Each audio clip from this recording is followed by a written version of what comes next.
de fato um grande choque de realidade. Apesar daquele momento onde o Mitchum fala pra ela que ele acha que ela não tem talento pra se tornar uma grande jornalista, e no fim das contas ele tava certo.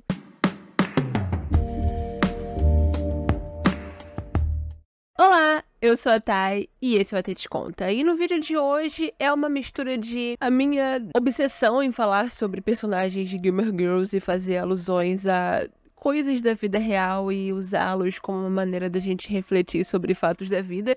E também um misto de vários pedidos de vocês que gostaram muito dos vídeos que eu fiz sobre os personagens de Gilmore Girls. E eu resolvi trazer mais um sobre a Rory. Afinal, eu acho que ela é uma personagem que tem muito que a gente pode dissertar sobre ela.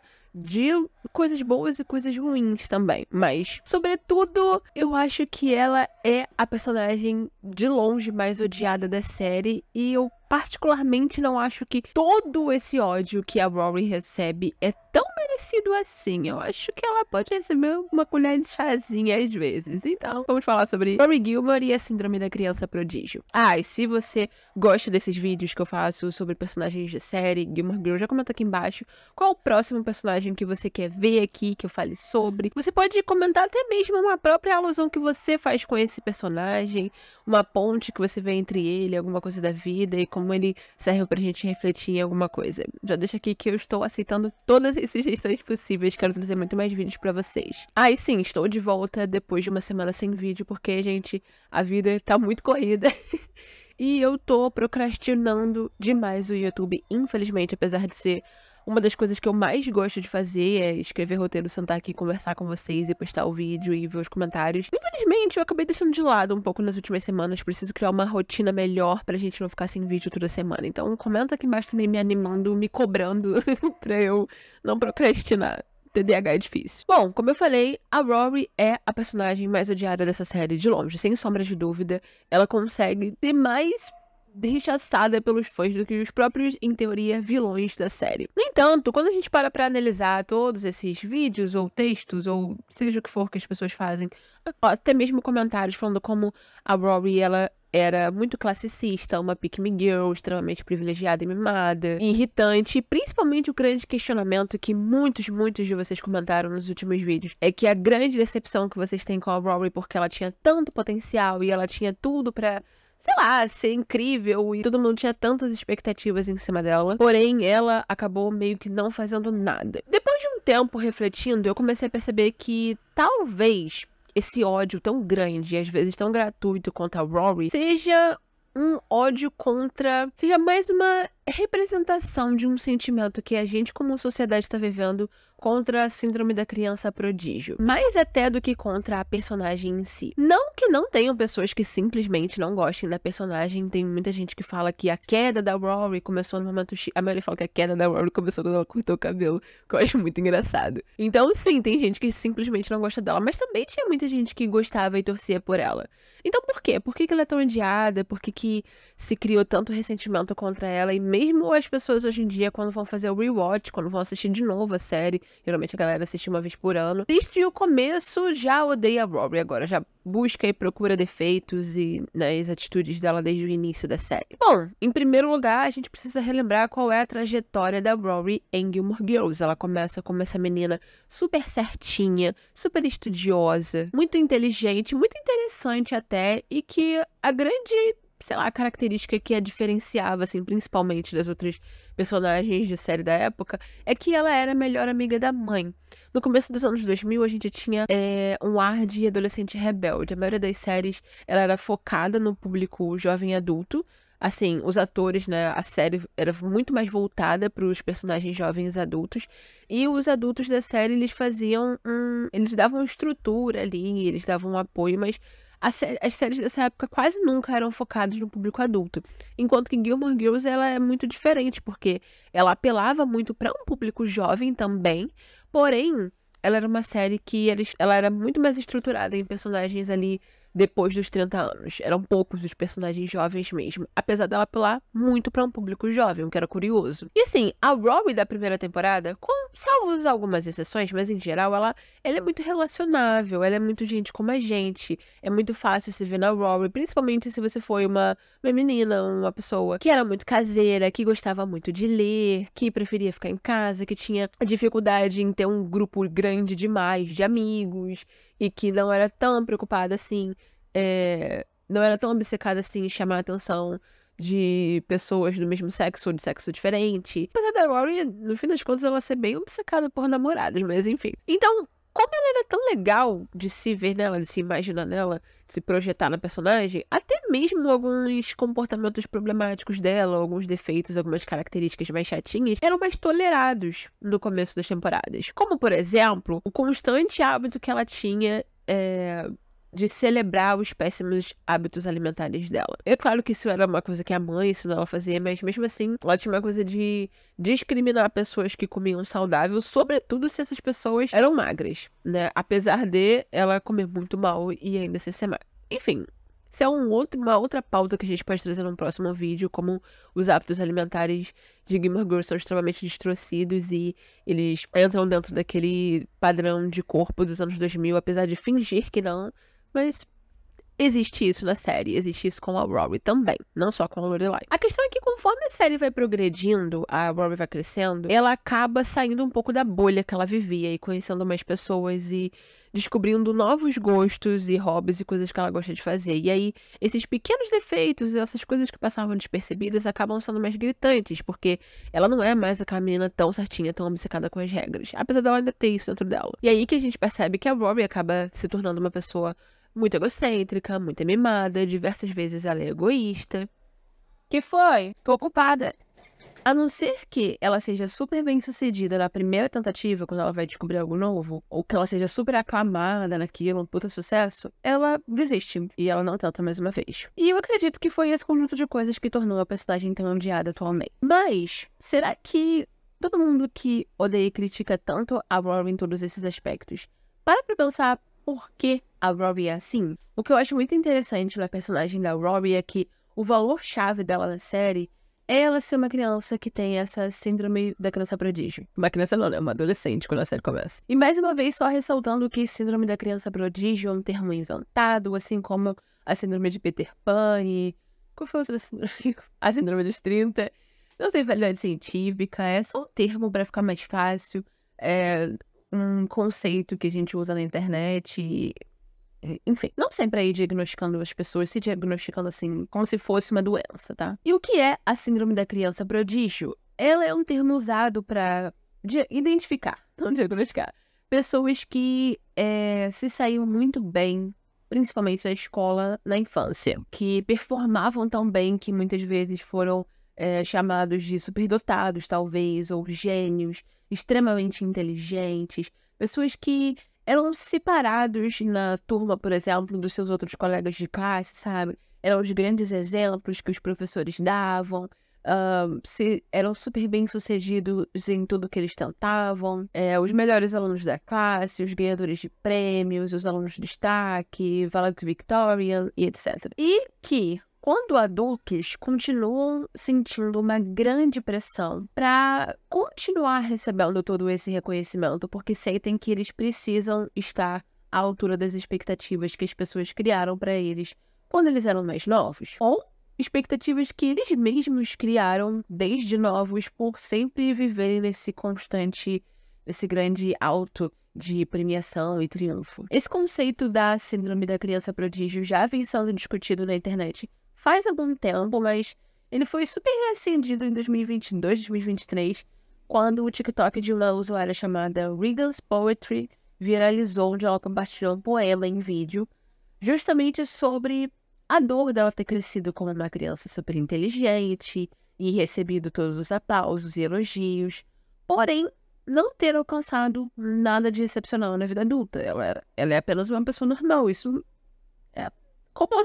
E ela não se tornou um gênio na área que ela resolveu estudar e trabalhar, por exemplo. Ela não tem destaque entre as outras pessoas, ela é só mais uma. E o questionamento que ela faz nesse poema que ela lê no vídeo é quem ela é se ela não é a garota mais inteligente da sala. Ou seja, todo o conceito de identidade que ela criou ao longo da vida estava associado ao valor acadêmico dela, ao reconhecimento dessa suposta grande inteligência. As pessoas que sentem que se enquadram na síndrome da criança prodígio começaram a compartilhar os seus sentimentos em relação a isso também. Esse vídeo viralizou, muita gente começou a fazer outros vídeos, compartilhando dos mesmos sentimentos e comentando as suas experiências, e principalmente contando como, depois de um tempo e terapia, eles perceberam o quão ruim foi essa criação dessa maneira para a psique deles. Muitas disseram que cresceram associando o seu valor como pessoa à aprovação acadêmica, à premiação, ao triunfo, a ser melhor que todos os outros.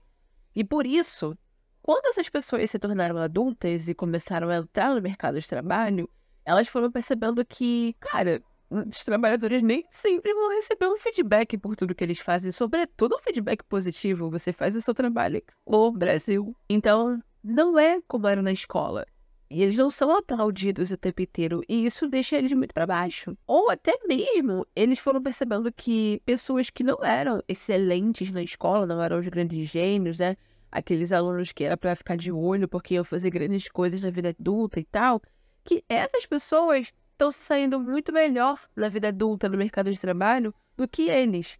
Muitas vezes porque essas pessoas desenvolveram muitas habilidades sociais que são importantes pra gente se sair bem em determinadas áreas, enquanto que eles ficaram tão focados na tecnicalidade, né, do estudo, que tem dificuldade nisso. Então, eles também têm esse, de certa forma, rancor, uma angústia de achar que eles mereciam esses grandes lugares porque são super letrados, grandes intelectuais e pessoas que tiravam grandes notas na escola, faculdade, etc. Essas pessoas têm muita dificuldade de entender que, como adultos, eles não são a pessoa mais inteligente da sala. E, sem uma lista de objetivos intelectuais para eles atingirem, eles acabam ficando muito entediados no dia a dia da vida adulta, porque a vida adulta é uma rotina muito básica. Então, eles percebem que a validação que eles tanto almejam, tanto procuraram a vida inteira, nunca esteve ligada a você completar aquele projeto em si, a você obter conhecimento, mas sim ao triunfo, ao aplauso, sabe? A sensação de eu sou melhor, eu conquistei isso, ninguém tá num ranking mais alto do que eu. Eles não se dedicavam tanto porque eles prezavam o aprendizado, mas sim porque eles prezavam a premiação, superar outras pessoas que na cabeça deles eram consideradas comuns. Além disso, muitos contam também que serem aclamados por terem ficado tão à frente dos colegas de classe, tão cedo no desenvolvimento, sendo tão novinhos, tão pequenininhos, criou um falso senso de que eles deveriam ser bem-sucedidos em tudo. E isso é completamente irreal na vida adulta na sociedade. Ninguém nunca vai ser bem-sucedido em absolutamente tudo que você faz. Você, às vezes, vai ser bem-sucedido em uma ou duas coisas, mas vai ter muitas coisas que você é simplesmente irregular ou bem ruim. Isso é a vida. E quando você, desde criança, aprende a tentar coisas e errar, e a tentar coisas e não ser bom, mas mesmo assim continuar fazendo pelo prazer que isso te dá, por diversão, simplesmente, sei lá, por conhecimento e tal, você cria esse entendimento e isso te dá maturidade para atuar na vida adulta. Porém, como as pessoas que foram crianças prodígio nunca tentaram algo que elas não eram realmente extremamente boas, as melhores em tudo, elas não sabem lidar com o fracasso. Elas não sabem lidar com o fato de serem só de serem só medíocres em alguma coisa. Porque na cabeça delas, ser prodígio não é algo que você pratica e alcança. É algo que você é.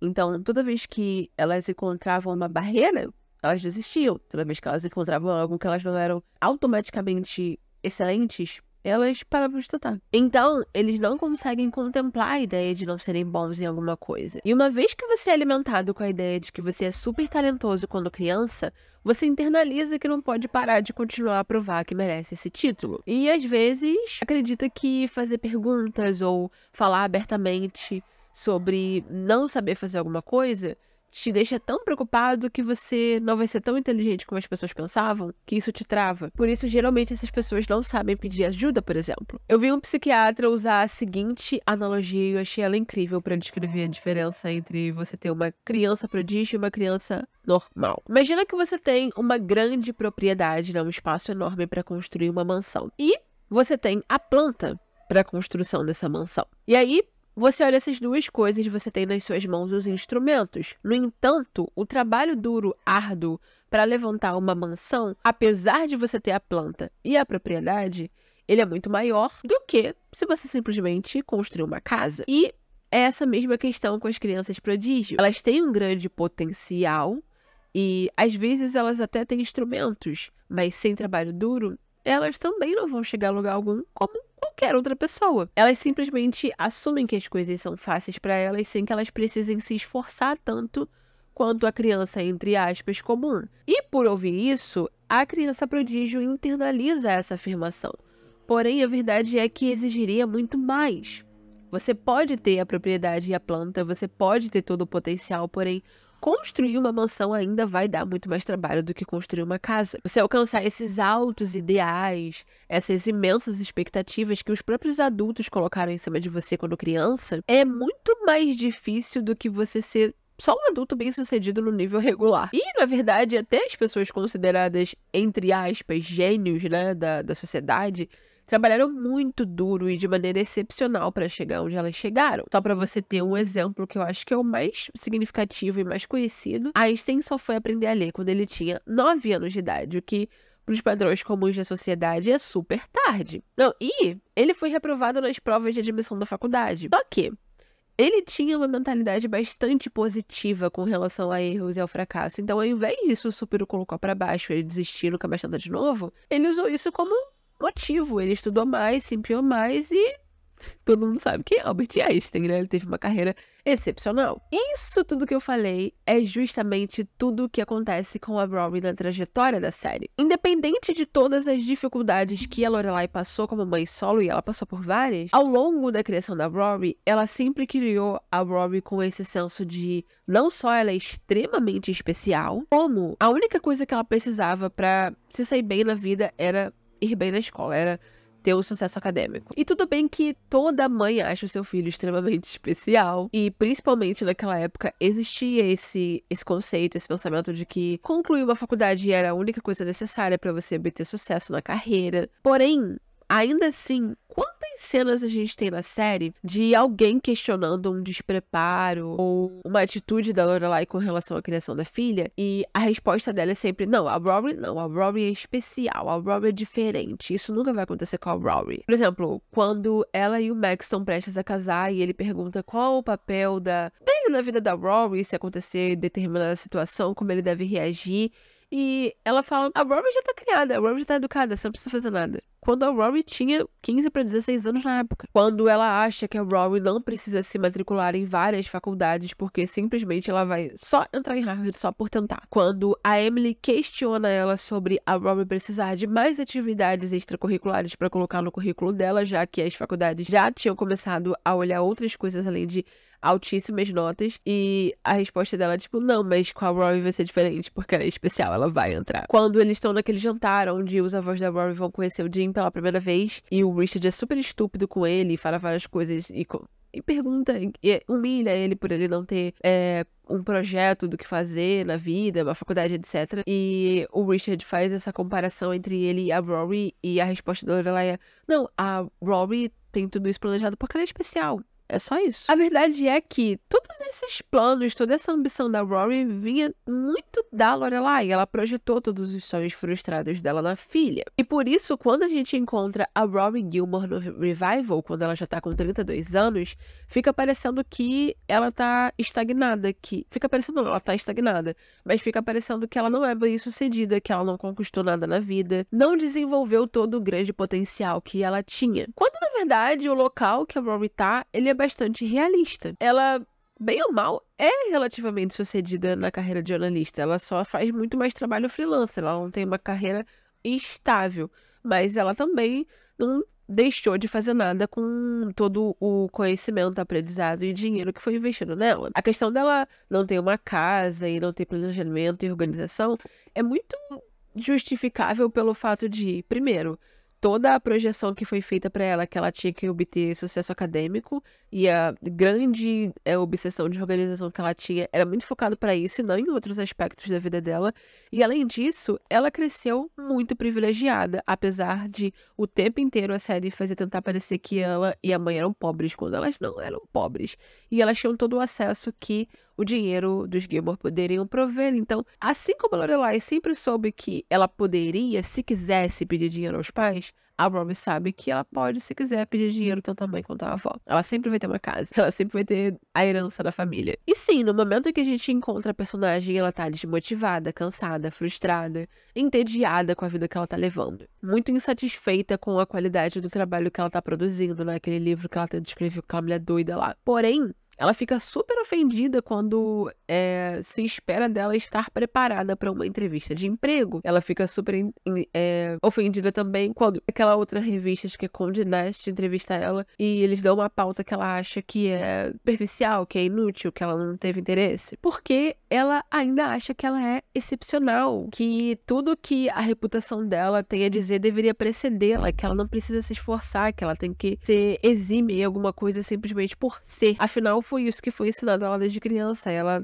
nunca teve de fato um grande choque de realidade, apesar daquele momento onde o Mitchum fala pra ela que ele acha que ela não tem talento pra se tornar uma grande jornalista, e no fim das contas ele tava certo, e ela sai da faculdade, etc. Mas apesar disso, ainda assim ela não teve um grande choque de realidade, porque depois ela volta pra faculdade e dá tudo certo. Mas dá tudo certo porque ela se esforça, mas ela não entende isso. Não fica claro se os roteiristas fizeram isso de propósito, mas a Rory, de 32 anos, que entre aspas falhou na carreira, serve como uma boa crítica à sociedade que glorifica o talento natural, de genialidade, ao invés de esforço e trabalho duro e prática e repetição, que na verdade deveria ser a receita para o sucesso. Então, a Rory acaba se tornando, sem querer, a prova de que criança prodígio é um mito inventado por adultos e que talvez você viver a sua vida inteira para alcançar as expectativas dos adultos ao seu redor, expectativas que talvez você nunca tenha refletido, será algo que você queria fazer para sempre. E é claro que muitas vezes esses alunos tidos como um prodígio desenvolveram um complexo de superioridade, e isso tem um espectro muito ligado a classicismo, racismo, muito privilégio na sociedade, que é o caso da Rory, porque a maioria dessas pessoas são como ela, brancos, classe média, pessoas que realmente viveram desde criança uma vida que proporcionou a eles poder acreditar que o esforço acadêmico era a única coisa necessária para conquistar o mundo, enquanto a grande maioria de nós, mortais, sabia que não ia ser suficiente, porque a vida é muito difícil e às vezes você não conseguia nem se dedicar totalmente à vida acadêmica porque você tinha outras coisas para se preocupar, para fazer, começar a trabalhar cedo, etc. E é isso, essa é a minha grande reflexão sobre a Rory, porque eu acho que tudo que acontece com ela ao fim da série, né, porque a gente tem que considerar o revival o fim da série, infelizmente, apesar de eu também não gostar dele, faz sentido, é realista. Talvez tivesse sido a ideia da Amy Sherman Palladino desde o início, porque ela odeia millennials. No fim das contas, eu não acho que seja uma desculpa pra odiá-la tanto e torná-la a grande vilã da série. Ela toma muitas atitudes deploráveis e que eu concordo são injustificáveis. Ela é mimada, sim, muitas vezes egoísta, mas não acho que ela seja mais mimada ou egoísta que a Lorelai, que continua sendo uma personagem super amada. Eu também acho que a gente tem que levar em consideração que muitas coisas na personalidade da Rory, na atitude dela, em como ela age, são coisas que ela imita da mãe. A única diferença entre elas é que a Rory nunca precisou se virar sozinha no mundo. Talvez se ela tivesse precisado, as coisas seriam diferentes. E é isso, esse é o vídeo de hoje, eu espero que vocês tenham gostado. Comenta aqui embaixo o que você achou, como você se sente em relação ao Rory, qual é a sua opinião e quais outros personagens você quer que eu traga aqui. Não esquece de me seguir no Instagram, acompanhar lá que eu posto coisas sobre livros, coisas sobre séries, coisas sobre minha vida aleatória, se você estiver interessado em saber. Não esquece também de deixar um like nesse vídeo, que me ajuda muito, comentar, se inscrever no canal, ativar o sininho para não perder as notificações. Um beijo e até o próximo vídeo.